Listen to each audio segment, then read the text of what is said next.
අපි කතා කර ඉන්නේ ශාක රෝග පිළිබඳවයි.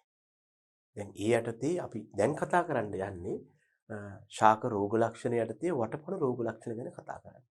ඊට පෙර මම තත්පරයකින් ගන්නම් මතක් කරන්න මොකක්ද මේ ශාක රෝග යටතේ අපි කතා කළ යුත්තේ නැත්නම් දැනගන්න ඕන නැත්නම් කතා කරලා තියෙන කොටස් කියන එක ගැන පොඩි මතක් කිරීමක් කරන්න.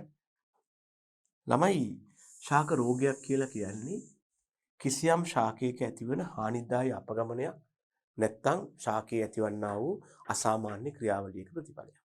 එතකොට ශාකවල රෝග ඇතිවීමට සම්පූර්ණ වෙන්න පුළුවන් අවස්ථාවන් දෙකක් ගැන කතා කරලා තියෙනවා. එකකට කියනවා ශාක රෝග ත්‍රිකෝණය කියලා. මේක ටිකක් පැරණි සංකල්පයක් බවයි මතය. මේකේ ඉන්නව ළමයෝ දාරක ශාකය, රෝගයට බලපාන හේතුව හෙවත් රෝගකාරකයා, ඒ වගේම මේ දෙන්නම පොදුවේ ජීවත් වෙන පරිසරය. මේක පැරණි මතයක් නිසා පසු කාලීනව ආවා ශාක වලට රෝග වැළඳීම ගැන සංකල්පයක්. ඔකට කියන්න පටන් ගත්තා රෝග පිරමීඩය කියලා. ඔක පිරමිඩාකාර තත්ත්වයක්. මේ වගේ.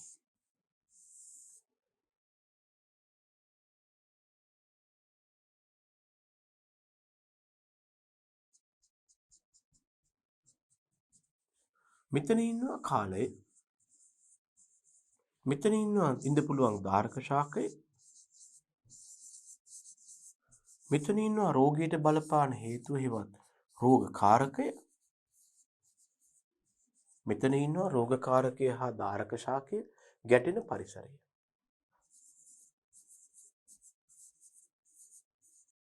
මෙන්න මේ වගේ අවස්ථාවකින් අපිට දක්වන්න පුළුවන් කිව්වා රෝග පිරමීඩයක්. එතකොට ඉස්සර කිව්ව විදිහට රෝග ත්‍රිකෝණයක් හෝ රෝග පිරමීඩයක් සම්පූර්ණ වුණා නම් මොකද වෙන්නේ ළමයි? එතෙන්දී ශාකයට රෝගය ඇති වෙලා තමයි. එතකොට අපි ওই සමහර වෙලාවට මේක සමහර පාසල් වලදීම මේක කුලක මගින් පෙන්눔 කරනවා ශාකයකට රෝගයක් ඇති වුණාද නිරෝගීද වසංගත ආදී වශයෙන් කුලක යොදාගෙන කරන පැහැදිලි කිරීමක් තියෙනවා. අපි ඒකට එච්චර වැදගත්කමක් ලබා දෙන්නේ නැහැ. ශාක වල රෝග ඇතිවීමට බලපාන හේතු වලට අපි කිව්වා ශාක රෝග කාරක කියලා. ශාක වල රෝග ඇතිවීමට බලපාපු හේතු වලට අපි කිව්වා ශාක රෝග කාරක කියලා. මේ රෝගකාරක අතර තිබුණ විවිධත්වයක්. ඒ නිසා අපි රෝගකාරක සඳහා වර්ගීකරණයක් ඉදිරිපත් කළා. පණ නැති කට්ටිය අජීවී රෝගකාරක වුණා. පණ තියෙන කට්ටිය ජීවී රෝගකාරක වුණා. මේ අජීවී රෝගකාරක තවදුරටත් අපට බෙදන්න පුළුවන් වුණා. අවශ්‍ය ද්‍රව්‍ය ඌන වීම හෝ විෂ වීමෙන් නැතිවන තත්ත්ව, ඒ වගේම පාංශු හා වායුගෝලීය අයහපත් තත්ත්ව නිසා ඇතිවෙන රෝගකාරක. ඉතින් මේක තවදුරටත් බෙදුවා ළමයි. ඌනවීම රෝගකාරක නයිට්‍රජන් ඌනතාව, ෆොස්ෆරස් ඌනතාව, විෂ වීම රෝගකාරක යකඩ විෂ වීම උදාහරණ. ඊළඟට මේකත් බෙදුවා පාංශු තත්ත්ව අසාමාන්‍ය වීමෙන් ඇතිවන රෝග, වායුගෝල තත්ත්ව අසාමාන්‍ය වීමෙන් ඇතිවන රෝග කියලා බෙදන්න පුළුවන්. ඊළඟට අපි ආවා ජීවී රෝගකාරක වෙතට. ශාකවලට රෝග ඇතිවීමට බලපාන ජීවත් වන හේතුන් කිව්වා. මේවට අපි කිව්වා ජීවී රෝගකාරක. එහෙම නැත්නම් ශාකවලට රෝග ඇතිවීමට බලපාන ජීවත් වන හේතුන් කියලා. වෛරස්, දිලීර, බැක්ටීරියා, වටපණු නැත්නම් නෙමටොඩා,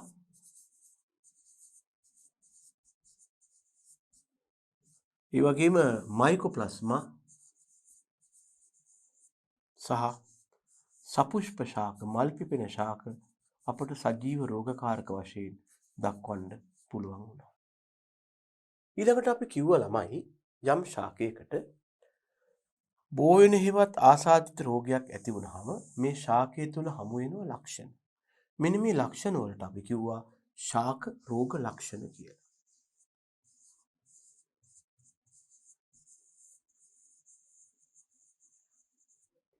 යම් ශාකයකට රෝගයක් ඇති වූ විට එම ශාකයේ හමුවන අසාමාන්‍ය ලක්ෂණ වලට අපි කිව්වා ශාක රෝග ලක්ෂණ කියලා. බොහෝ විට ශාක රෝග ලක්ෂණ භාවිතයෙන් අපි ශාක රෝගකාරක රෝගයට බලපෑ හේතුව හඳුනා ගැනීමක් කළා. මේ අර්ථය අපි කලින් කතා කරමින් හිටියේ මෙන්න මේ ශාක රෝග ලක්ෂණ පිළිබඳව තමයි. මේ අර්ථය අපි මේ ශාක රෝග ලක්ෂණ වර්ග කළා කොහොමද ළමයි? වෛරස් රෝග ලක්ෂණ, දිලීර රෝග ලක්ෂණ, බැක්ටීරියා රෝග ලක්ෂණ, එව නැත්නම් වටපණු රෝග ලක්ෂණ, ඒ වගේම මයිකෝප්ලාස්මා රෝග ලක්ෂණ. දැන් ඕගොල්ලෝ අහයි කෝ එහෙනම් සපුෂ්ප ශාක රෝග ලක්ෂණ? සපුෂ්ප ශාක රෝගකාරක වශයෙන් ක්‍රියා කිරීමේදී අපිට එච්චර සුලභ තත්වයක් නැහැ. මේ යටතේ අගමුල නැති වැල නැත්නම් කස්කුටා හෙවත් කුස්කුටා එහෙම නැත්නම් ලොරැන්තස් හෙවත් පිළිල කියන උදාහරණ දෙක තමයි තියෙන්නේ. ඒවා ශාක මත යැපුනහම ඉතින් ශාකයේ වර්ධනය අඩු වෙනවා. ශාක කහ පාට වෙනවා. උස අඩු වෙනවා වාගේ තත්ත්ව මිසක් බොහොම එක්සැක්ට්ලි පැහැදිලිව අපිට මේවමයි කියන්න අමාරුයි. මොකද මේක සුලභ රෝගකාරක වර්ගයක් නෙවෙයි ළමයි. අපි ඉතින් කතා කර හිටියා වෛරස් රෝග ලක්ෂණ ගැන. ලප ඇති වෙනවද? වර්ධනය අසාමාන්‍ය වෙනවද? ශාක කුරු වෙනවද? රින්ග් ස්පොට් ලප ඇති වෙනවද? නෙක්‍රෝසිය ලප ඇති වෙනවද? හරිතක්ෂය ඇති වෙනවද? පත්‍ර රෝල් වෙනවද? ආදී වශයෙන්. දිලීර රෝග ලක්ෂණ යටතේ ආපහු ලප ඇති වෙනවද? එහෙම නැත්නම් නෙක්‍රෝසිය ලප ඇති වෙනවද? එහෙම නැත්නම් කුණු වීම ඇති වෙනවද? අංගමාර ඇති වෙනවද? ආදී වශයෙන් කතා. ආපහු බැක්ටීරියා රෝග ලක්ෂණ නෙක්‍රෝසිය ලප ඇති වෙනවද?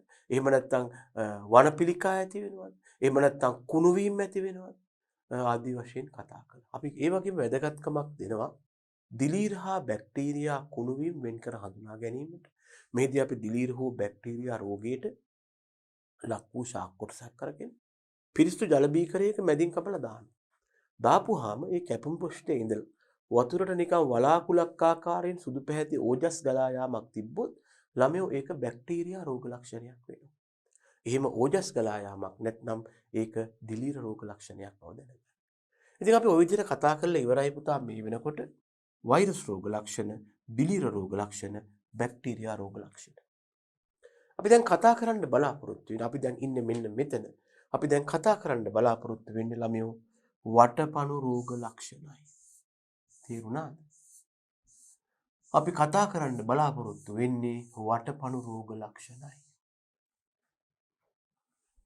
එහෙම නැත්නම් සමහරු කියයි ළමයෝ නෙමටොඩා රෝග ලක්ෂණ කියලා. සමහරු කියයි ඉතින් වටපණුවන්ට එහෙමත් කියනවානේ නෙමටොඩා රෝග ලක්ෂණ කියලා.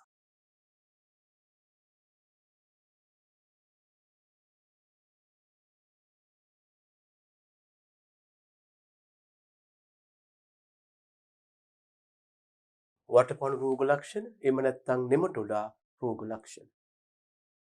ශාකවලට වටපණුවන් හානි කරපුවාම ඒ මගින් නැතිවන අසාමාන්‍ය ලක්ෂණ තමයි. එකක් තමයි ශාක මලානික වෙනවා, අනික පත්‍ර කහපාට වෙනවා. ඒ වගේම පසු මැරෙනවා, වටපණු මූල ගැටති ඇති වෙනවා. මම මේ ඔක්කොම ගැන කියන්න ගියාම එක කතන්තරයක් මතක් කරන්නයි කල්පනාව. ළමයි වටපණුවන් වාසය කරන්නේ පසේ. මේ තියෙන්නේ පොළොව මට්ටම නම් මේ තියෙන්නේ වායුගෝලයේ වෙන්න පුළුවන්.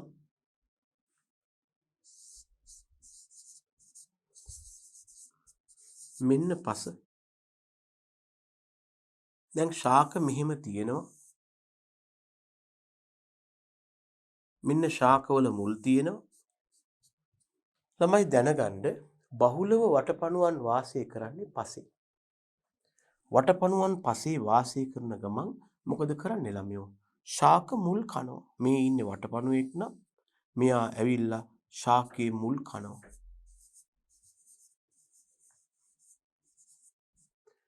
කාපුවාම එක පැත්තකින් මොකද වෙන්නේ? මූල මණ්ඩලය අසාර්ථක වෙනවා, මූල මණ්ඩලය බිඳ වැටෙනවා. එතකොට මොකද වෙන්නේ? ශාකයේ ඉහළ කොටස් වලට ගෙනියන ජලය, ජලය, පෝෂක ආදිය කපා හැරෙනවා. වටපනුවා මුලට හානි කළාට මේ අසාමාන්‍ය ලක්ෂණ ශාකයේ වායව කොටස්වල හෙවත් පොළවෙන් ඉහළ කොටස්වල දකින්න පුළුවන් වෙනවා. මේ අර්ථයේ සමහරලාට මුල් කාපුවාම ජල ගමන අඩාල වෙලා අග්‍රස්තේ මැලවෙන්න පුළුවන්.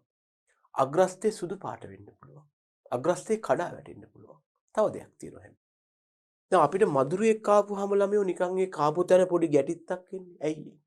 මදුරුවාගේ අර කේටය විෂ වුණාම පොඩි නිකන් ගැටිත්තක් වගේ මදුරුවකම කසන්නේ හොදාගෙන.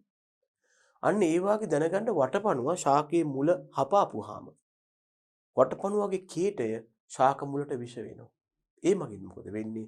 ශාක මුලේ පොඩි ඉදිමීමක් ගැටිත්තක් ඇති වෙනවා. මෙන්න මේකට තමයි ළමයෝ අපි කියන්නේ වටපණු මූල ගැටිති හේවත් මූල ගැටිති වටපණු රෝගය කියලා. හරිද? ඕකත් මතක තියාගෙන අපි පොඩ්ඩක් බලමු වටපණු රෝග ලක්ෂණ. වටපණු රෝග ලක්ෂණ නැත්තම් නෙමැටොඩා රෝග ලක්ෂණ. වටපණු හානිය මගින් ශාකවල ඇතිවන අසාමාන්‍ය ලක්ෂණ. එකක් ශාක මලානික වෙනවා. වෙනව ඇති තමයි. ඇයි? මුල් කාපුවාම ජලය ලැබෙන එක අඩු වෙනවා. ශාක මලානික වෙනවා. පත්‍ර කහපාට වීම වෙනව ඇති තමයි. මුල් වලට හානි වුණාම උරා ගන්නා පෝෂක උදාහරණ නයිට්‍රජන් ප්‍රමාණය අඩු වෙනවා. එතකොට ශාක පත්‍ර නයිට්‍රජන් උණතාව පෝෂක උණතාව යටතේ කහපාට වෙයි තමයි. හරි. පසු මැරීම. ශාකයේ අග්‍රස්තයේ ඉඳලා ක්‍රමානුකූලව පිටිපස්සට මැරීගෙන එනවා. ඇයි මෙහෙම වෙන්නේ? ප්‍රමාණවත් තරම් ජලය ලබා ගන්න බැරි වෙනවා. ඇයි? මුල් වලට හානි කරලා තියෙන. එතකොට ජලය ලබා ගන්න බැරුව කෙළවරේ ඉඳලා මේ පැත්තට මැරීගෙන එනවා. ඔකට අපි කියනවා ඩයිබැක් තත්ත්වය. ඒවත් පසු මැරීම කියලා. වෙන්න පුළුවන්. ඊළඟට වටපණු මූල ගැටති. මම අර කිව්වේ වටපණුව මුල් හපාපුවාම මොකද වෙන්නේ? දැන් ශාක මුලක් මෙහෙම තියෙනවනේ ළමයි. ශාකයක ප්‍රධාන මුලක් නැහැ වටපණුව. ගොඩක් වෙලාට මෙහෙම ශාකයේ ප්‍රධාන මුලක් තියෙනකොට ඒකේ තියෙන මේ වගේ ශාකා මුලක් වටපණුව කනවා. හපා කනවා පස්සේ ඉඳලා. කාපුවාම මොකද වෙන්නේ? මෙයාගේ කේටයේ විෂ වීමෙන් මුලේ මෙන්න මේ වගේ ගැටිති හැදෙනවා. නිකන් පොකුරු වගේ සමහර වෙලාවට හැදෙනවා. ඔහොම හැදෙනවා නිකන් පොකුරු. ඔය වගේ. එක හැදෙන ඒවාක් තියෙනවා.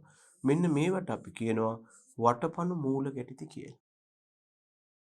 මේවට අපි කියනවා වටපණු මූල ගැටිති කියලා. මේවත් මූල ගැටිති වර්ගයක් තමයි. මේ වගේ තව මූල ගැටිති වර්ගයක් ඕගොල්ලෝ අහලා ඇති මොනවද? වායුගෝලීය නයිට්‍රජන් තිරකාරක මූල ගැටිති. ඒවා ඇති වෙන්නේ රනිල ශාකවල බහුලව. ඒවා ඇතුලේ බැක්ටීරියා වාසය කරමින් සහජීවී ආකාරයෙන් නයිට්‍රජන් තිර කරනවා. හැබැයි මෙතන තියෙන ඒ වගේ සාධනීය ක්‍රියාවක් නෙමෙයි. වටපණුව ශාක මුල් කාපුවාම ඒකගේ කේටයේ විෂ වීම නිසා මුල් වල අර මදුරු කාපුවාම වාගේ ඇතිවන ඉදිමීගේ තත්ත්වයක්. මේක එහෙම සාධනීය තත්ත්වයක් නෙවෙයි. මේ තියෙන රෝග උදාහරණ වී වල සුදු අග්ගිස් රෝගය තියෙනවා. ඒ කියන්නේ ගොයම් ශාකයේ පත්‍රයේ අග්‍රස්තය ජලය නැතුව සුදු පාට වෙලා මැරෙනවා. නිවිති වල මූල ගැටිති රෝගය තියෙනවා. දැන් මම නිකමට කියන්නේ මෙන්න මේ වගේ වටපණුව හරියට ඉන්නවා ළමයි. මේ වටපණුවන්ට උදාහරණ මම කියන්නේ නිකන් දැනගන්න.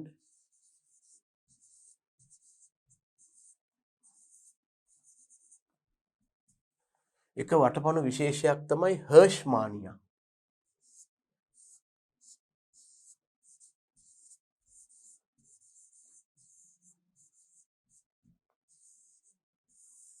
මෙන්න මෙහෙම වටපණු විශේෂයක් ඉන්නවා. හර්ෂ්මානියා විශේෂය. මේගොල්ලත් මුල් වලට හානි කරනවා. තව විශේෂයක් දක්වන්න පුළුවන් ඕනේ නම් හෙටරොඩෙරා.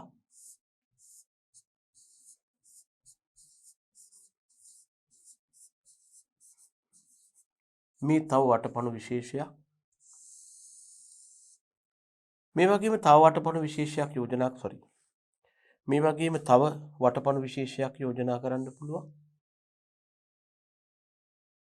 අපි කියනවා ළමයි මෙලොයිඩොගයින් කියලා.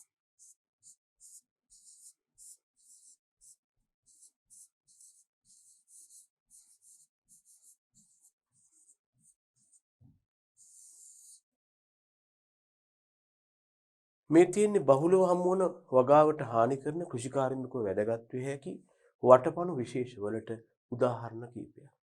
හර්ෂ්මානියා, හෙට්‍රොඩෙරා, මෙලොයිඩගයින් ආදී වශයෙන්. හරි. අපි කතා කළේ වටපණු රෝග ලක්ෂණ පිළිබඳවයි. අපි එනවා මයිකෝප්ලාස්මා රෝග ලක්ෂණ. දැන් මේ ගැන කතා කරද්දී මම ඔබට කිව්වා මතක ඇති ළමයි මයිකෝප්ලාස්මා රෝග ලක්ෂණ කියලා කියන්නේ ළමයි එක්තරා බැක්ටීරියා ගණයක් මගින් නැතිවන තත්ත්වයක්. මයිකෝප්ලාස්මා කියලා කියන්නේ එක්තරා බැක්ටීරියා ගණයක්. මේ බැක්ටීරියා ගණය යටතේ දැනට විශේෂ 100කට ආසන්න සංඛ්‍යාවක් හොයාගෙන තියෙනවා. මේගොල්ලන්ගෙන් බහුතරයක් දෙන ඇත්ත කතාව කිව්වොත් මිනිසාගේ සතුන්ගේ හෝ ශාකවල ව්‍යාධි ජනක හේවත් රෝගකාරක වශයෙන් ක්‍රියා කරනවා. ළමයි බැක්ටීරියා රෝග මර්ධනය කිරීමට අපි යොදා ගන්නා උපක්‍රමය තමයි ප්‍රතිජීවක භාවිතා කරනවා. මේ ප්‍රතිජීවක වලට අපි ඉංග්‍රීසියෙන් කියනවා ළමයි ඇන්ටිබයොටික්ස් කියලා. මිනිස්සුන්ටත් දෙන්නේ කරල් වල දාලා තියෙන්නේ.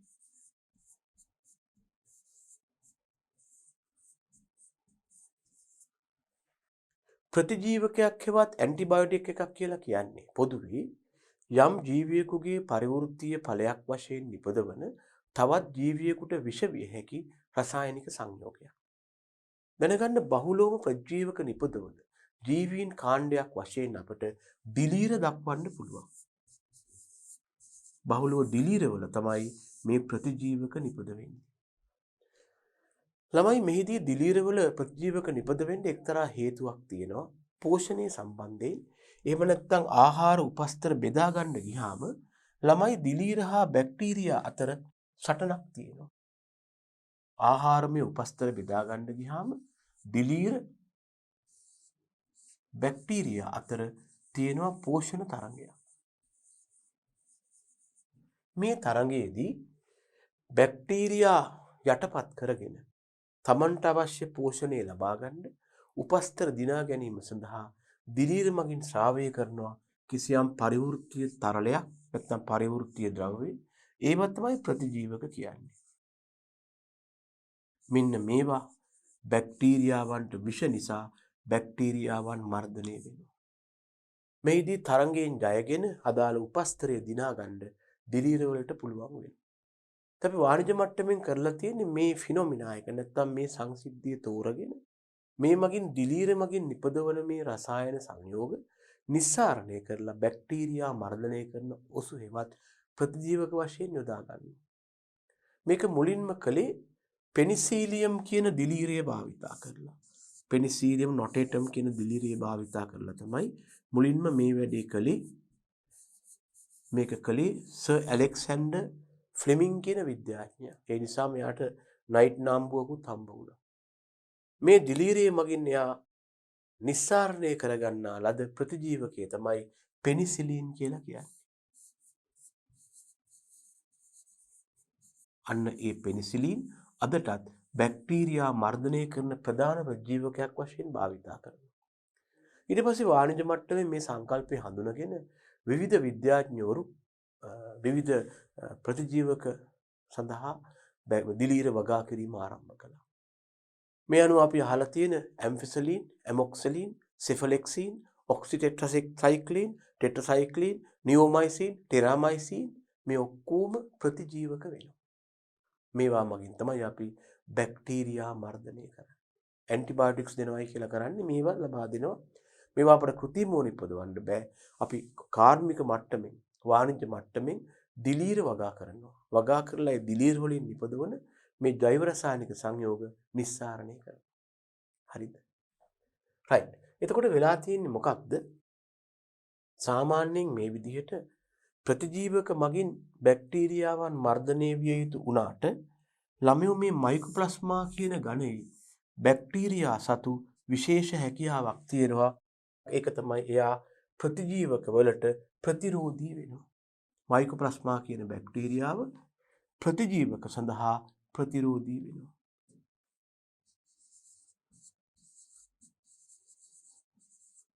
මෙයා ප්‍රතිජීවක සඳහා ප්‍රතිරෝධී වෙනවා. අන්න ඒ නිසා ළමයි වෙනත් බැක්ටීරියාවන් මර්ධනය කරනවා වගේ මේ මයිකෝප්ලාස්මා කියන බැක්ටීරියාවට ප්‍රතිජීවක යොදලා මර්ධනය කරන්න අමාරුයි. ඒ නිසා මේ රෝගයක් ඇති වුණොත් අපිට බලන් ඉන්නව හැර කරන්න දෙයක් නෑ. ඉතින් ඒ නිසා මේ මයිකෝප්ලාස්මා කියන බැක්ටීරියාව ගැන විශේෂයෙන්ම කතා කරනවා වෙනම රෝගකාරකයෙක් විදිහට යොදාගෙන. මොකද මර්ධන ක්‍රමවලදී අපි ටිකක් පිටිපස්සට යන්න වෙලා තියෙනවා. මෙන්න එයා මගින් නැති කරන රෝග ලක්ෂණ එකක් තමයි විචර්ස් බ්‍රූම්. විචර්ස් බ්‍රූම් කියලා කියන්නේ විච් කියලා කියන්නේ මොකද්ද මන්ත්‍ර මායාකාරියටනේ. එයාගේ තියෙනවානේ කොස්සක් අර අහසින් යන එක. විච් කියන්නේ මන්ත්‍රකාරට එයාගේ තියෙන්නේ කොස්සක් අර හැරි පොටේ එහෙම තියෙන්නේ. කොහොම මේකේ නැගලානේ යා ගමන් යන්නේ. ඉද්දලද කොස්සද මන් දන්නේ. මෙහෙම තියෙනවා මේකේ වාඩි වෙලා නේද මන්ත්‍රකාරිය ගමන් යන්නේ කොහොම. අන්න ඒ වාගේ මොකද වෙන්නේ ළමයි? මේ ගස්වල අග්ගිස්සෙන් එක පාට ඉදලක් ආවාගේ අතු හට ගන්න පටන් ගන්නවා. මෙන්න මේකටත් අපි කියනවා විචර්ස් බ්‍රූම් රෝගය නැත්නම් විචර්ස් බ්‍රූම් රෝග ලක්ෂණය කියලා. මෙහෙම ගහ ඇවිල්ලා එක පාට මෙතනින් අතු බෙදෙනවා. අර මන්ත්‍රකාරගේ ඉදල වාගේ. එහෙම නැත්නම් ලිටල් ලීෆ් හෙවත් පත්‍ර කුඩා වෙන්න බලනවා. ස්කැබ් හෙවත් කබලු හට ගන්නවා. නිකන් අර තුවාලයක් හැදුනහම මෙතන තියෙන හොඳ වෙච්චාම කළු පාට පොඩි පටලයක් අන්න ඒ වාගේ කබලු හෙවත් ක්‍රස්ට් ෆෝමේෂන් පටන් ගන්නවා. ක්‍රස්ට් හැදෙන්න පටන් ගන්නවා. උදාහරණයක් තමයි අර්ථාපල් කබලු රෝගය. එහෙම නැත්නම් බණ්ඩක්කා නැත්නම් බ්‍රින්ජෝල් ලිටල් ලීෆ් ඩිසීස් නැත්නම් බණ්ඩක්කා පත්‍ර කුඩා වීමේ රෝගය. ඔය උදාහරණ. මෙන්න ළමයෝ මයිකෝප්ලාස්මා රෝගවලට උදාහරණ වැලිගම පොල් පත්‍ර මැලවීමේ රෝගය, වම්බටු වල පත්‍ර කුඩා වීමේ රෝගය ලිටල් ලීෆ් ඩිසීස් එක, නැත්නම් අර්ථාපල් වල කබලු රෝගය. අලගෙඩිය තනින් තන නිකන් මෙහෙම තුවාල හැදිලා හොඳ වුණා වගේ ඕම කළු පාට ලප ලප වගේ තියෙනවා. මේ කෑලි ගලවන්න පුළුවන් අපිට මෙහෙම. කබලු රෝගය. ඔය කතා කළේ මයිකෝප්ලාස්මා රෝග ලක්ෂණ ගැන. අපට ඊළඟට අවශ්‍ය වෙනවා ශාක රෝග හඳුනා ගැනීමට. මේ ශාක රෝග හඳුනා ගන්නවා කියලා කියන්නේ යම් ශාකයකට ඇති වෙලා තියෙන රෝගී මොකක්ද කියන එක තේරුම් ගන්න එකයි. මේ සඳහා විවිධ උපක්‍රම යොදා ගන්න පුළුවන්. එක උපක්‍රමයක් යෝජනා වෙනවා ශාක දක්වන රෝග ලක්ෂණ නිරීක්ෂණය කරනවා. ඒක තමයි මෙච්චර වෙලාවක් අපි රෝග ලක්ෂණ ලයිස්තුගත කළේ. මේ අර්ථය අපි කිව්වනේ ළමයි. මෙන්න මේවා තමයි වෛරස් රෝග ලක්ෂණ. මේවා තමයි දිලීර රෝග ලක්ෂණ. මේවා තමයි බැක්ටීරියා රෝග ලක්ෂණ. මේවා තමයි මයිකෝප්ලාස්මා රෝග ලක්ෂණ.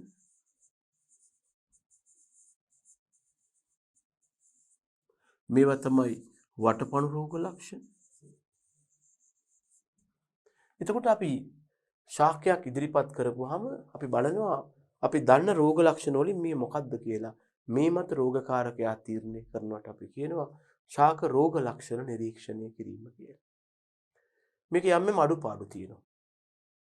එකක් තමයි හුඟක් වෙලාවට ශාක රෝග ලක්ෂණයක් කියලා අපි දකින්නේ එකම රෝගකාරකයෙක්ගේ හානියක් නෙවෙයි. බැක්ටීරියා, දිලීර, වෛරස් ඔක්කොම හානි කරපු තත්ත්වයක්. ඒ වගේ වෙලාවට මේ සමස්ත හානිය දිහා බලලා කවුද රෝගකාරකයා කියන්නේ හරි අමාරුයි. අනික තමයි බොහෝ විට විවිධ රෝගකාරක මගින් එකම රෝග ලක්ෂණය දක්වනවා. උදාහරණයක් මෘදු කුණු වීම බැක්ටීරියාවත් පෙන්눔 කරනවා, දිලීරත් පෙන්눔 කරනවා. හිටු මැරීමේවත් සනාල මැලවීම බැක්ටීරියාත් පෙන්නනවා, දිලීරත් පෙන්눔 කරනවා.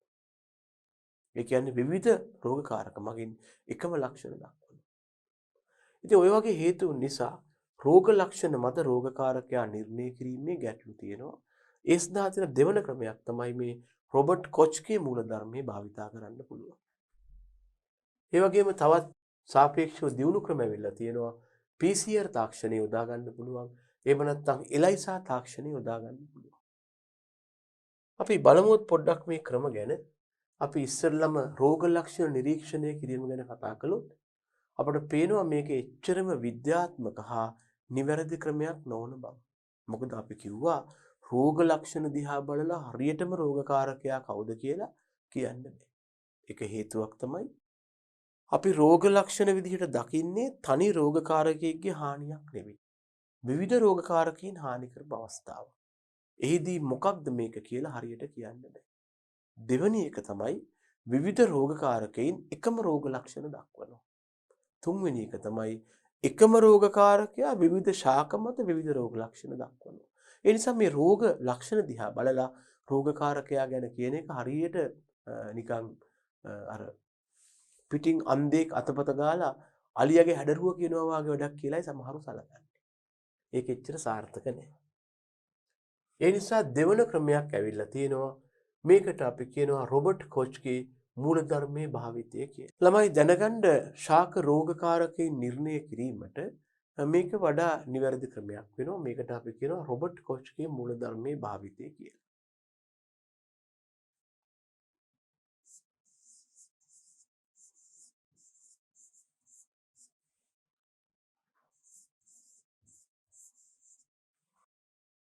සමහරු මේ සඳහා යොදා ගන්නා මේ ක්‍රමවේදය හඳුන්වනවා කොක්ස් නැත්නම් කොච්ස් පොස්ටියුලේට් කියලා.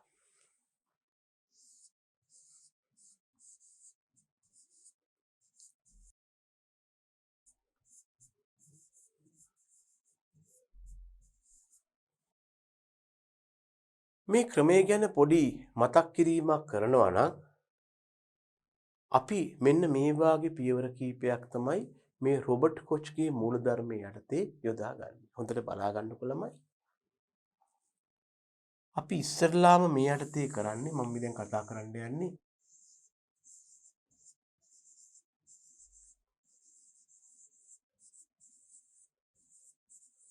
රොබර්ට් කොච්ගේ මූලධර්මය.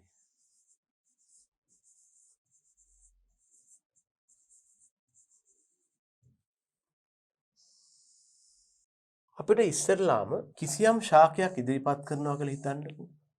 මෙන්න අපට ලැබෙනවා රෝගී ශාකයක්. මේ ශාකයේ හම්බ වෙනවා යම් යම් රෝග ලක්ෂණ.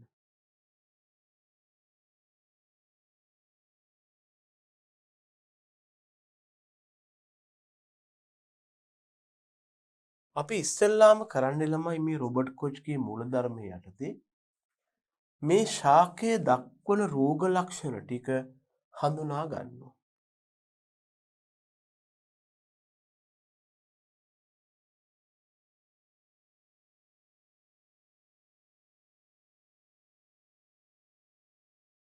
ඊළඟට ඒක අපි සටහන් කරගන්නවා. දැන් වගේ වෙලාවක නම් ඡායාරූප ගන්න පුළුවන්.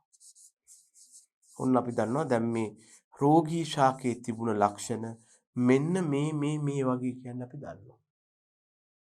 දෙවනුව අපි උපකල්පනය කරනවා ළමයි මේ රෝගී ශාකයේ රෝග ලක්ෂණ පෙන්වන ස්ථානවල රෝගයට හේතු වූ රෝගකාරක ඉන්නවා කියලා. නැත්තම් රෝග ලක්ෂණ දක්වන්නේ නැහැ. අපි ඒ නිසා කරන්නේ මේ ශාකයේ රෝග ලක්ෂණ පෙන්눔 කරන ස්ථානවලින් ද්‍රව්‍ය ලබා ගන්නවා. අපිට පුළුවන් ජීවාණු හරිත පොඩි කූරක් දාලා එතනින් පොඩ්ඩක් විෂ ටිකක් ලබා ගන්න. අපි එහෙනම් දෙවනුව කරන්නේ මේ ශාකයේ රෝග ලක්ෂණ දක්වන ස්ථානයෙන් ලබාගත් ද්‍රව්‍ය කෘත්‍රිම රෝපණ මාධ්‍යයකට හඳුන්වා දෙනවා. අපිට මේ සඳහා යොදා ගන්න පුළුවන් ඒගා කියන රෝපණ මාධ්‍යය. මෙන්න මේක තමයි දෙවන පියවර. මොකක්ද? රෝගී සහිත ස්ථානයෙන් ලබාගත් ද්‍රව්‍ය නැත්නම් ශාකයේ රෝගී සහිත ස්ථානයෙන් ලබාගත් ද්‍රව්‍ය පිරිසිදු කෘත්‍රිම රෝපණ මාධ්‍යයකට උදාහරණ ඒගා මාධ්‍ය හඳුන්වා දෙනවා. ශාකයේ රෝගී ස්ථාන අපි හිතනවා අතන රෝගකාරකයා ඉන්නවා කියලා. ශාකයේ රෝගී ස්ථානයෙන් ලබාගත් ද්‍රව්‍ය යුෂ වෙන්න පුළුවන්. ලබාගත් ද්‍රව්‍ය පිරිසිදු රෝපණ මාධ්‍යයකට හඳුන්වා දෙනවා. පිරිසිදු රෝපණ මාධ්‍යයකට හඳුන්වා දෙනවා.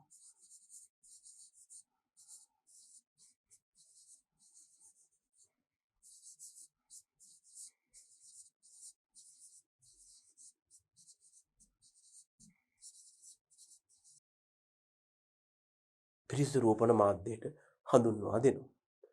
ඒකල්ලා ළමයි අපි ටික කාලයක් දවස් කීපයක් තියෙන්න අරිනවා. දැන් මෙහෙම දවස් කීපයක් ගියාම මම දකින්නේ මොකක්ද? මේ රෝපණ මාධ්‍යයට හඳුන්වා දුන් ද්‍රව්‍ය වගා වෙලා මේ රෝපණ මාධ්‍ය තුල අපට යම් ජීවීන් කොට්ටාශයක් හමු වෙනවා. අපි කරන්නේ තුන්වෙනුව මේ රෝපණ මාධ්‍යයේ හමු වන ජීවීන් කවුද කියලා හඳුනා ගන්නවා. අපට පුළුවන් මේ ජීවීන් අරගෙන ලේඛන වලින් බලන්න මෙහා අහවල් ජීවියා කියලා. එහෙනම් තුන්වෙනුව අපි කරන්නේ මොකක්ද? රෝපණ මාධ්‍යයේ හමු වන ජීවීන් රෝපණ මාධ්‍යයේ හමු වන ජීවීන් ඒගොල්ලෝ දැන් මතුවෙනවනේ හඳුනා ගන්නවා.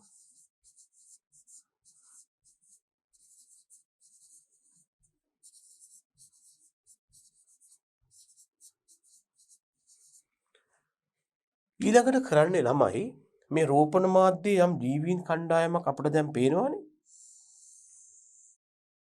අපි ඊළඟට කරන්නේ ඒ රෝපණ මාධ්‍යයෙන් වෙන් කරගන්න ජීවීන් අරගෙන ඉහත ආකාරයේම නිරෝගී ශාකයකට ආමුකූලනය කරලා හඳුන්වා දෙනවා. දැන් මේක මිරිස් ගහක් නම් අර රෝපණ මාධ්‍යයේ වැවෙන මොනවා හරි සංඝටක ටිකක් අරගෙන මේ જાතියෙම නිරෝගී මිරිස් ගහකට පොඩ්ඩක් පත්‍ර සූරපුවාම ඇති. ඒතකොට රෝගය විතර ඇති වෙනවා. එහෙනම් අපි අංක 4 වශයෙන් දක්වනවා මොකක්ද? රෝපණ මාධ්‍යයෙන් ලබාගත් ද්‍රව්‍ය ඉහත විශේෂයෙන්ම නිරෝගී ශාකයකට හඳුන්වා දෙනවා. මේ තියෙන්නේ ඒ જાතියේම ශාකයක් නම් අපි කරන්නේ රෝපණ මාධ්‍යයෙන් ලබාගත් ද්‍රව්‍ය මේ විදිහට ගෙනල්ලා ඉහත විශේෂයෙන්ම නිරෝගී ශාකයකට ලබා දෙනවා.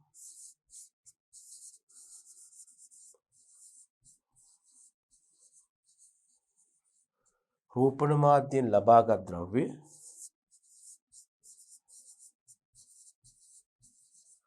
ඉහත විශේෂයෙන්ම මිරිස් නම් මිරිස්ම ඉහත විශේෂයෙන්ම නිරෝගී ශාකයකට හඳුන්වා දීම.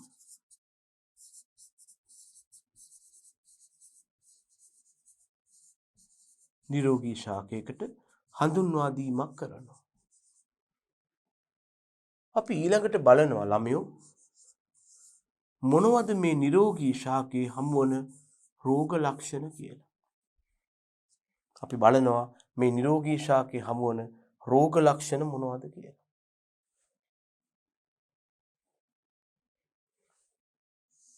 මේ තියෙන නිරෝගී ශාකයේ හමුවන රෝග ලක්ෂණ දැන් මොනවද කියලා බලන්න.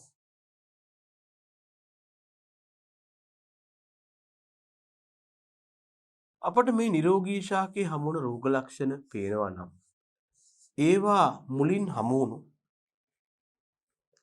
රෝග ලක්ෂණ වලට සමාන නම් මේ රෝගයට හේතුව වෙන්කර ගුණනය කරගත් ජීවියා බව පැහැදිලි. එහෙනම් අපි ඊළඟට කරන්නේ මේ රෝපණ මාධ්‍යයෙන් ලබාගත් ද්‍රව්‍ය ඉහත විශේෂයෙන්ම නිරෝගී ශාකයකට ලබා දෙනවා. ලබා දීලා එම ශාකයේ දක්වන ලක්ෂණ මේ 4 වෙනි පියවර 5 වෙනි පියවර තමයි මෙහෙම ලබා දීලා එම ශාකයේ දක්වන ලක්ෂණ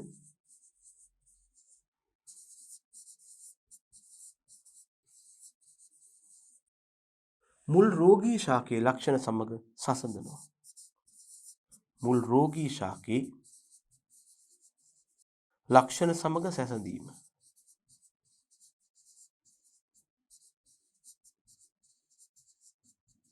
අපට පේනවා ලක්ෂණ එක හා සමාන නම් මොකක්ද කියන්න තියෙන්නේ? කියන්න තියෙන්නේ මේ රෝගයට හේතුව කවුද? මේ රෝගකාරකයා තමයි අප විසින් වෙන් කරලා ගුණනය කරගත්ත රෝගකාරකයා. ඒ නිගමනයට අපට එන්න පුළුවන්. මෙන්න මේකට අපි කියනවා ළමයි රොබර්ට් කොච්ගේ මූලධර්මය කියලා. මම පිළිගන්නවා මේ වැඩේ කරන්න ගියාම සෑහෙන කාලයක් ගත වෙනවා. සමහර වෙලාවට ඔයා රෝගකාරකයා නිර්ණය කරලා බලනකොට මේ ශාක වගාවම රෝගයට ලක් වෙලා විනාශ වෙලා තියෙන්න පුළුවන්. අනික් අතට වෛරස් මේ ක්‍රමයට අපිට හඳුනා ගන්න බෑ. ඒකට හේතුව කිසිම වෛරසයක් අජීවී රෝපණ මාධ්‍යයක වගා කරන්න බෑ. ඒ නිසා එකක් තමයි මේ සඳහා අධික කාලයක් ගත වෙනවා මේ ප්‍රොසෙස් එක ඉවර වෙන්න. මේක ඉවර වෙලා රෝගකාරකයා හොයාගනිද්දි මුලින් රෝගයට හේතු වුණු ශාකය රෝගය නිසා එක් බගාවම පාළු වෙලා මැරිලා තියෙන්න පුළුවන්. අනික වෛරස් රෝගවල නැත්නම් වෛරස් රෝග මේ ක්‍රමයෙන් හඳුනා ගන්න බෑ. ඒකට හේතුව වෛරස් අජීවී මාධ්‍යවල වගා කරන්න බෑ. ඉතින් ඒ නිසා මේ රොබර්ට් කොච්ගේ මූලධර්මයට පක්ෂ හා විපක්ෂ මත තියෙනවා. මේ තියෙන්නේ ඒක තමයි විස්තර කරලා තියෙන්නේ. ඕනනම් බලන්න. මේ මුලින්ම හඳුන්වා දුන්නේ රොබර්ට් කොච් නම් විද්‍යාඥයා විසින්. මොකද්ද කරලා තියෙන්නේ? මුලින්ම පියවර කීපයයි රෝගී ශාකයේ හමු වන ලක්ෂණ හඳුනාගෙන ලයිස්තුගත කළා. එම ශාකයේ රෝගී ස්ථානයෙන් ගත් ද්‍රව්‍ය උදාහරණ යුෂ කෘත්‍රිම රෝපණ මාධ්‍යයට හඳුන්වා දුන්නා. ඔව්. ඊළඟට මොකද්ද කළේ? පසුව එම රෝපණ මාධ්‍ය මත වැවෙන ක්ෂුද්‍ර ජීවීන් හඳුනාගත්තා. ඔව්. එම රෝපණ මාධ්‍යයේ වැවෙන ක්ෂුද්‍ර ජීවීන්ගෙන් ලබාගත් ද්‍රව්‍ය නැත්තම් බීජාණු ඉහත විශේෂයෙන්ම නිරෝගී ශාකයකට ඇතුල් කළා. මෙන්න මේකට අපි නමක් කියනවා ආමුකූලනය කියලා. මේ ක්‍රියාවට අපි කියනවා ළමයි ආමුකූලනය හෙවත් ඉනොකියුලේෂන් කියලා. මේ ක්‍රියාවට අපි කියනවා ආමුකූලනය හෙවත් ඉනොකියුලේෂන් කියලා. පසුව එම නිරෝගී ශාකයේ හමු වන ලක්ෂණ අර මුල් රෝගී ශාකයේ හමු වන ලක්ෂණ වලට සමාන නම් රෝගයට හේතුව මොකක්ද? අපි විසින් වෙන් කරලා හඳුනාගත් ජීවියා බව පැහැදිලි. ගැටලුවක් නැහැ. හැබැයි මේ ක්‍රමයේ ගැටලු තියෙනවා. ඒකයි අපිට මේ ක්‍රමයේ යොදා ගන්න අමාරු. මේක හැබැයි අර නිකන් කණා බල්ලන් ගහනවා වගේ රෝග ලක්ෂණ පරීක්ෂා කරලා රෝගකාරකයා ගැන කියනවට වඩා පොඩ්ඩක් විද්‍යාත්මකයි. හැබැයි ගැටලු තියෙනවා. ඒක ගැටලුවක් තමයි මුල් රෝගී ශාකයෙන් ලබා ගන්න ආසාදිත ද්‍රව්‍යවල රෝගකාරකයන් සෑහෙන සංඛ්‍යාවක් ඉන්න ඕන.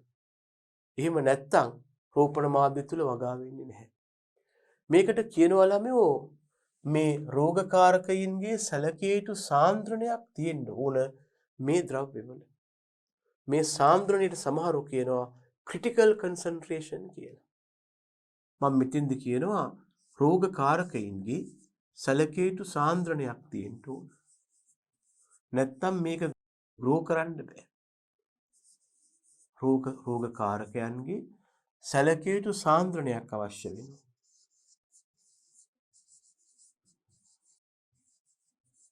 රෝගකාරකයන්ගේ සැලකිය යුතු සාන්ද්‍රණයක් අවශ්‍ය වෙනවා. නැත්තම් මේක හරියන්නේ නැහැ. ඔන්න ඒක ගැටලුවක්. අනික තමයි මේ කෘත්‍රිම රෝපණ මාධ්‍ය ඒකා මාධ්‍ය අපි නොහිතන විදිහට බාහිර ක්ෂුද්‍ර ජීවීන්ගෙන් ආසාදනය වෙන්න පුළුවන්. එතකොට අපි නොහිතන හෝ අනපේක්ෂිත හෝ වැරදි උත්තර හම්බ වෙන්නේ. ඒවට ට්‍රීට්මන්ට් කරලා ප්‍රතිකාර කරලා හරියන්නේ නැහැ. අනික අපට කිසිම අවස්ථාවක වෛරස අජීවී මාධ්‍යයක වගා කරන්න බෑ.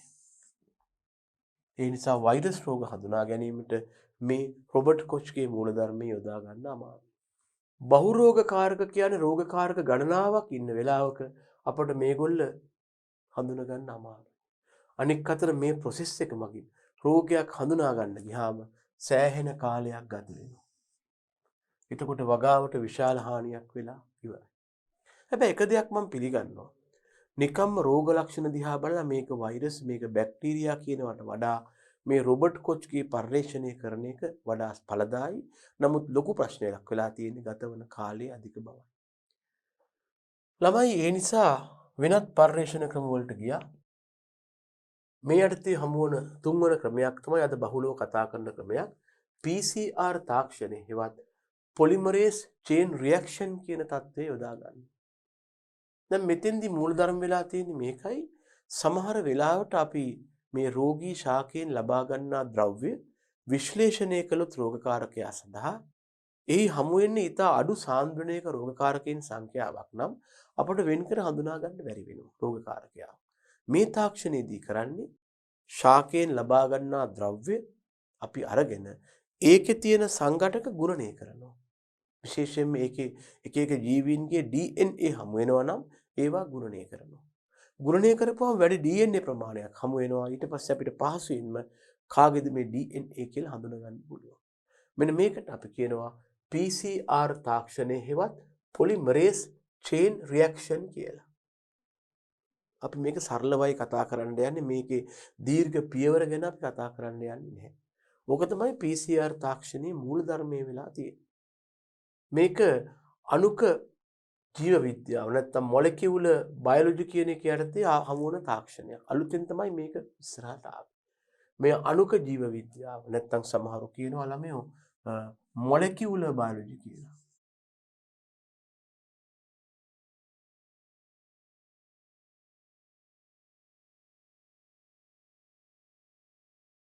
යටතේ හමු වන තාක්ෂණයක්. සිදු කරන්නේ DNA අණුවක් පාලනය කළ තත්ත්ව යටතේ ඉතා ශීඝ්‍ර ගුණනයකට ලක් කරලා DNA අණු මිලියන ගාණක් ලබා ගන්නවා. අපි ගන්න එක DNA අණුවක් වෙන්න පුළුවන්. හැබැයි මේක ලක් කරනවා ළමයි ශීඝ්‍ර ගුණනයකට.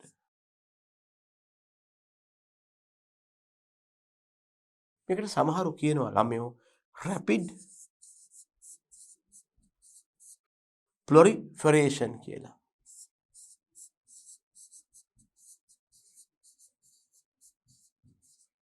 මේ මගින් මේ DNA තනි අණු මිලියන් ගාණයක් දක්වා ගුණනය කරන්න පුළුවන්.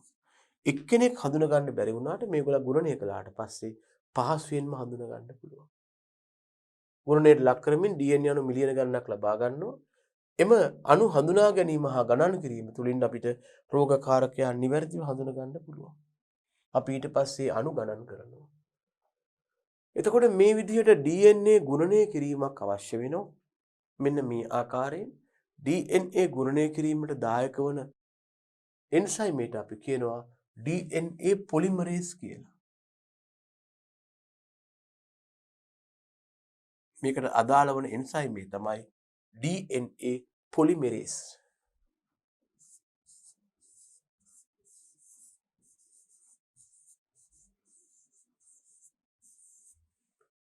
අන්න ඒ මගින් අපට පුළුවන් අදාළ රෝගකාරකයාගේ DNA වේගයෙන් ගුණනය කරන්න.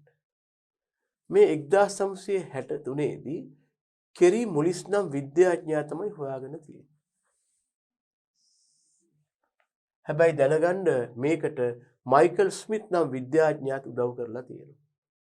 එතකොට මෙහිදී අපි යොදාගන්නේ තාප චක්‍රීකරණය හෙවත් තර්මල් සයික්ලින් කියන ක්‍රියාවලිය.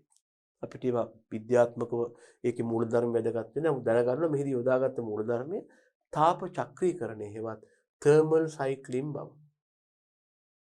ඒ කියන්නේ මේක heat dependent reactions හෙවත් තාපයේ මත රැඳී පවතින ප්‍රතික්‍රියා ශ්‍රේණියක් වෙනවා. right. ඔය අපි කතා කළේ එක රෝග නිර්ණය කිරීමේ උපක්‍රමයක් වන PCR තාක්ෂණය ගැනයි.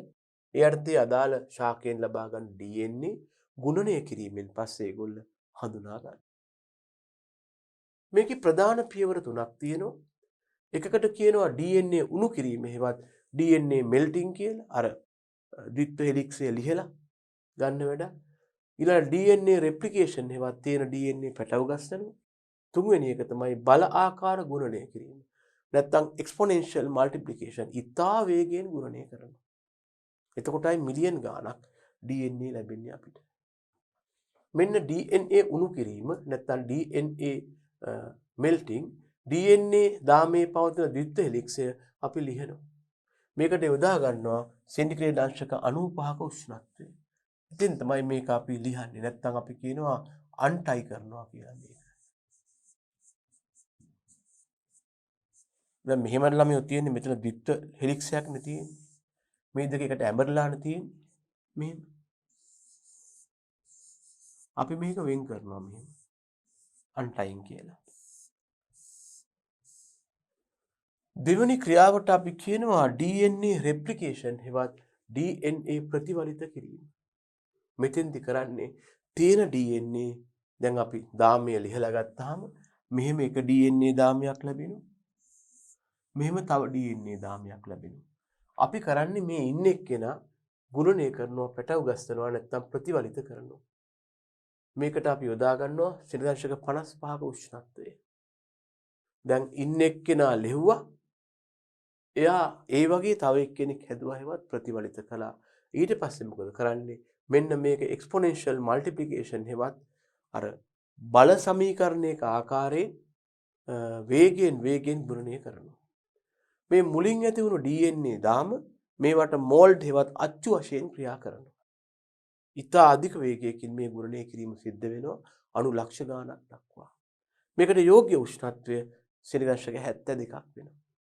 ඊළඟට තව තාක්ෂණයක් අපිට යොදාගන්න හැකි එලයිසා තාක්ෂණය.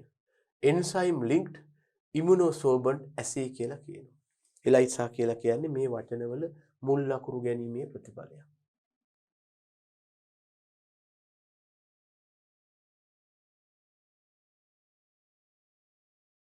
දැන් අපිට පොඩි ඊටාම කුඩා රෝගකාරක පවා හඳුනා ගන්නට යොදාගත හැකි මෙවලම තමයි ඉලෙක්ට්‍රෝන අන්වීක්ෂය.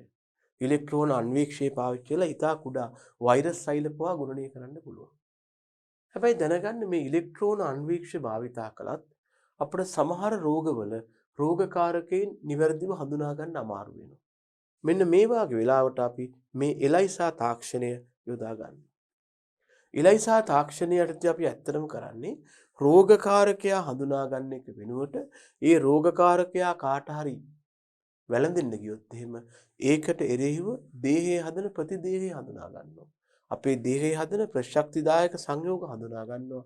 ඒගොල්ලෝ දන්නවා මේ ප්‍රතිදේහය හැදුවා නම් මේ ප්‍රශක්ති සංයෝග හැදුවා නම් ඔයාගේ දේහය තුළ නිපදවන ප්‍රෝටීන් එක මේකයි කියලා. හරි. එහෙනම් බලන්න එලයිසා තාක්ෂණය ඉලෙක්ට්‍රෝන අන්වීක්ෂ භාවිතයෙන් පවා සමහර රෝගවල රෝගකාරකයන් නිවැරදිව හඳුනා ගන්න අමාරුයි. ඔව්. මේට විකල්පය ලෙසයි මේ තාක්ෂණය ගෙනත් තියෙන්නේ. හරි. මේදී කරනුවේ අදාළ රෝගී ශාකයේ රෝග ලක්ෂණ සහිත ස්ථානයෙන් ලබාගත් ද්‍රව්‍ය කෙලින්ම නිරෝගී ශාකයට ඉන්ජෙක්ට් කරනවා. ඊට පස්සේ එම නිරෝගී ශාකයේ රෝගයට විරුද්ධව ප්‍රතිදේහ අට ගන්නවා. ඊළඟට මොකද කරන්නේ? මේ ප්‍රතිදේහය හඳුනා ගන්නවා. අපි දන්නවා ප්‍රතිදේහය මෙයානම් මුල් වුණු ප්‍රෝටීන් එක නැත්තම් මුල් වුණු රෝගකාරකයා කවුද කියන්නේ. ඒ මගින් අපිට පුළුවන් රෝගකාරකයා නිවැරදිව හඳුනා ගන්න. ඊළඟට අපි අවසාන වශයෙන් සලකා බලනවා රෝග පැතිරීමේ විවිධ ක්‍රම. සමහර ඉංග්‍රීසියෙන් කියනවා methods of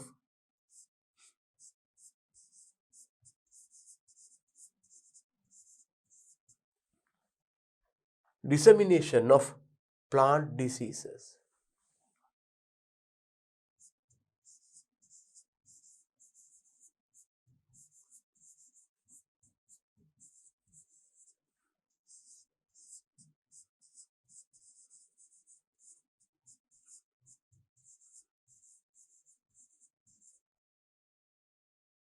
එතකොට රෝගකාරක එක තැනක ඉඳලා තවත් තැනක් වෙත ගමන් කරන ආකාරය තමයි මේ කතා කරන්නේ.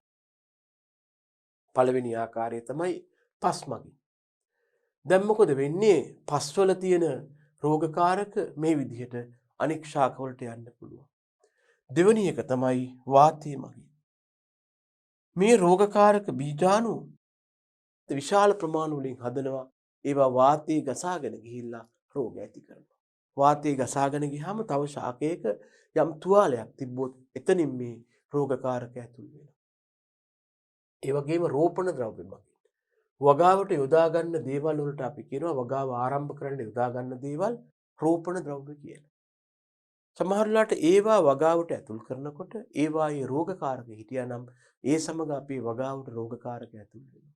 ඒක අපි නිතරම කියන්නේ හැකි සෑම අවස්ථාවකම නිරෝගී හෝ ඒ බවට සහතිකයක් සහිත රෝපණ ද්‍රව්‍ය භාවිතා කරන්න කියලා. අපි ඒ නිසා යෝජනා කරනවා නිතරම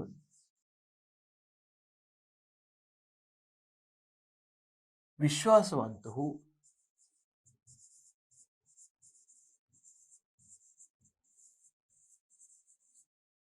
නිරෝගී බවට සහතිකයක් සහිත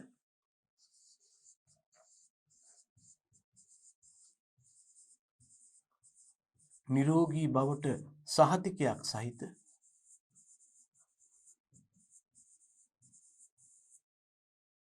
රෝපණ ද්‍රව්‍ය පමණක් යොදා ගැනීම.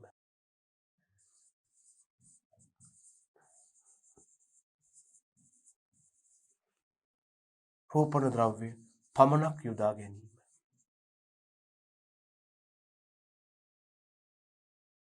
එහෙම නැත්නම් ඒ ඔස්සේ අපේ වගාවට බාහිරින් ඉඳලා රෝගකාරක එන්න පුළුවන්.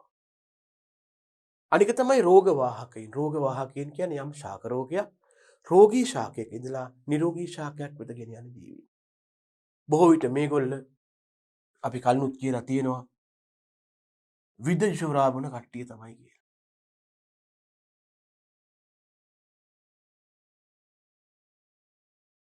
හුඟක් වෙලාවට මේ රෝගවාහකයින් හරහා ශාකවලට පැතිරෙන්නේ කවුද ළමයෝ? වෛරස් රෝග බව දැනගන්න.